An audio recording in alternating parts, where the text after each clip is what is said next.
Olá pessoal, eu sou o professor Auro Marcolan e essa é mais uma aula de transferência de calor.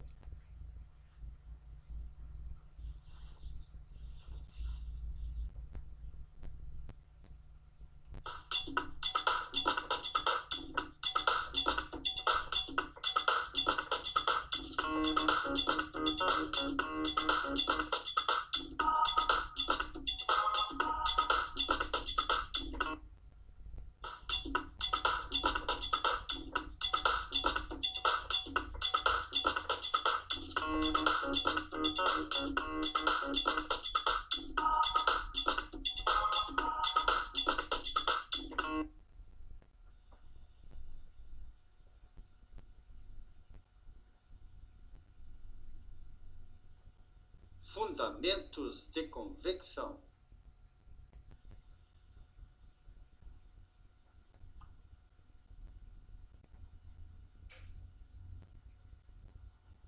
Balanços de massa, movimento e energia.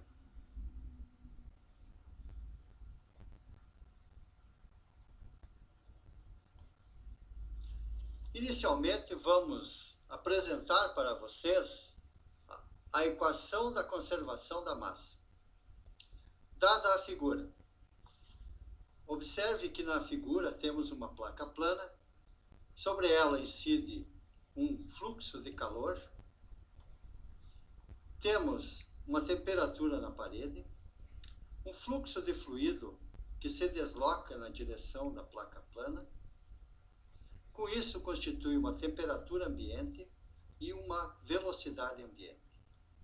Temos um elemento infinitesimal de área, ΔX, ΔY, um sistema de coordenadas x, y, onde dizemos que na direção x temos uma velocidade u e na direção y temos uma velocidade v.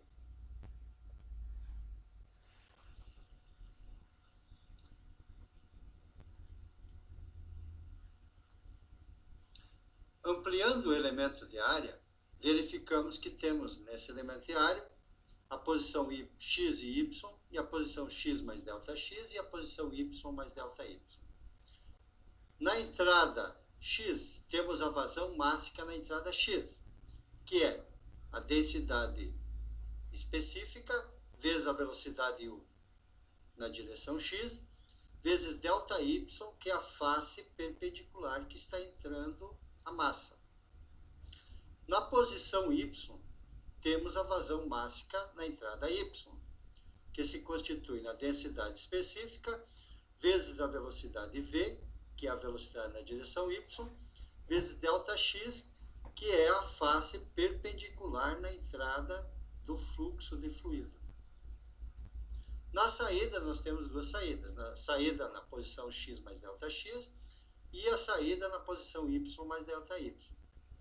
Na posição x mais ΔX, temos a vazão mássica na saída x mais ΔX, que se constitui na vazão mássica da entrada mais o acréscimo de vazão mássica na saída. Assim, também na posição x mais ΔY, temos a vazão mássica dessa posição, x mais ΔY, que era a saída, que se constitui na vazão mássica que entra, mais um acréscimo de vazão mássica na direção y. Veja a expressão que nos dá o balanço da conservação da massa, que diz que é a variação da massa com o tempo é o somatório das vazões mássicas na entrada menos o somatório das vazões mássicas na saída.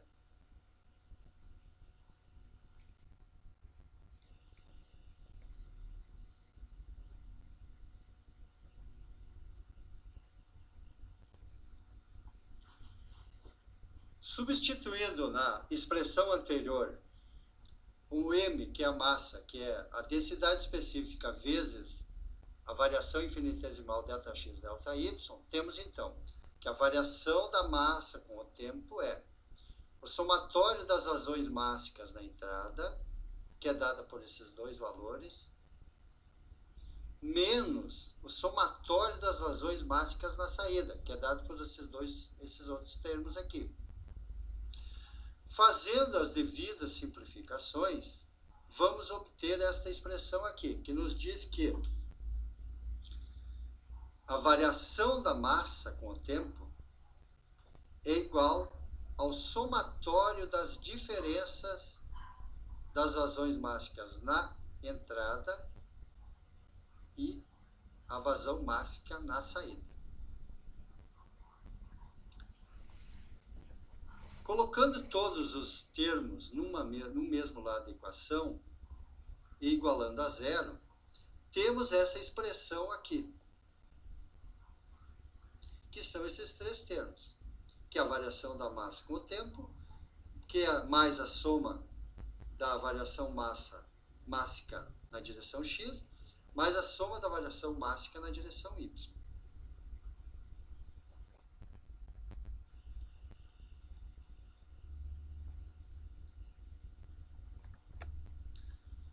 Tomando a expressão anterior e dividindo tudo por ΔX, ΔY, ou seja, colocando em evidência ΔX, ΔY, temos essa expressão aqui que nos possibilita a evidência desse ΔX, ΔY.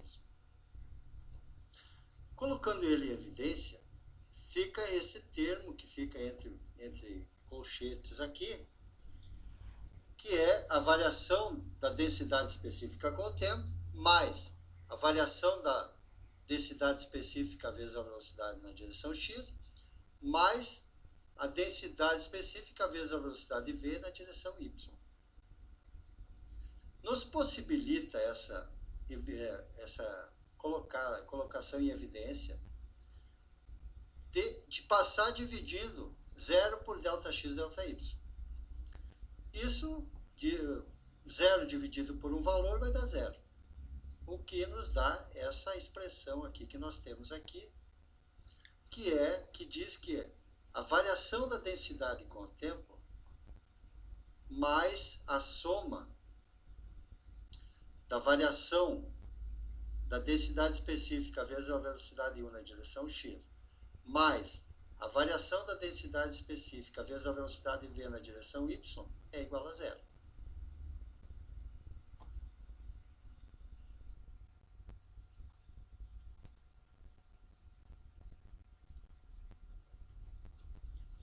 Considerando a massa específica constante, temos que a derivada daquele primeiro termo que dizia que era a derivada de densidade específica com o tempo é 0, por isso nós estamos considerando a massa específica 0.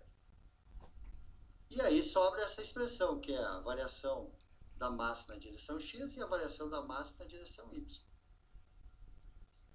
Essa expressão agora, como já consideramos que a massa específica é constante, podemos colocar em evidência devido à propriedade das derivadas, que a derivada de uma constante, nós podemos fazer vezes uma função variável, podemos fazer a constante vezes a derivada da função variável.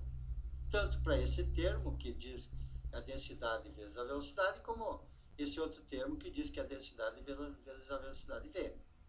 Assim, temos em evidência esse termo da densidade específica, que multiplica a variação da velocidade u na direção x e a variação da velocidade v na direção y.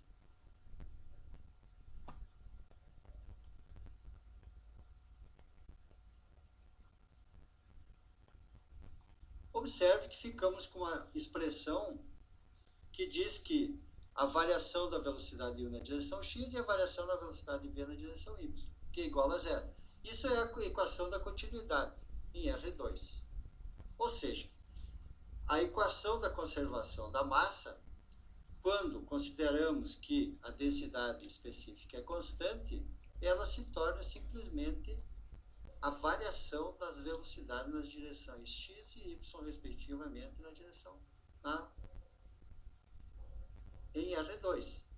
Podemos também, analogamente, para R3, considerando três eixos coordenados agora, ou no espaço, em que nós temos na direção x uma velocidade u, na direção y uma velocidade v e na direção z uma velocidade w, podemos traduzir analogamente para R3 que a equação da continuidade ou a equação da vazão da massa, ou a equação do balanço de massa, da conservação da massa, é simplesmente o somatório das variações das velocidades na direção x, y e z.